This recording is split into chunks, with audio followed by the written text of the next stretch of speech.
এই প্রশ্নটি 33তম বিসিএসে এসেছিল। এই প্রশ্নের সমাধানের পূর্বে আপনাদের জানতে হবে 3 রুট হলে এর মান হচ্ছে 3 রুট এ মানে হচ্ছে a টু দি পাওয়ার 1/3, আবার 5 রুট এ মানে হচ্ছে a টু দি পাওয়ার 1/5। তাহলে আপনারা 3 রুট এ মানে a টু দি পাওয়ার 1/3 যদি জানেন, তাহলে এই প্রশ্নটির সমাধান খুব সহজেই করতে পারবেন। এইখানে দেখেন দেওয়া আছে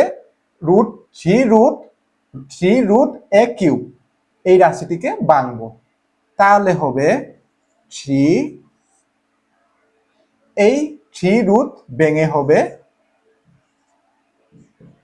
1/3, কারণ 3 রুট মানে জানি আমরা 1/3, আর এ কিউব তো আগেই ছিল, তাহলে এখানে এই 3 কাটা যাবে, থাকবে হচ্ছে 1।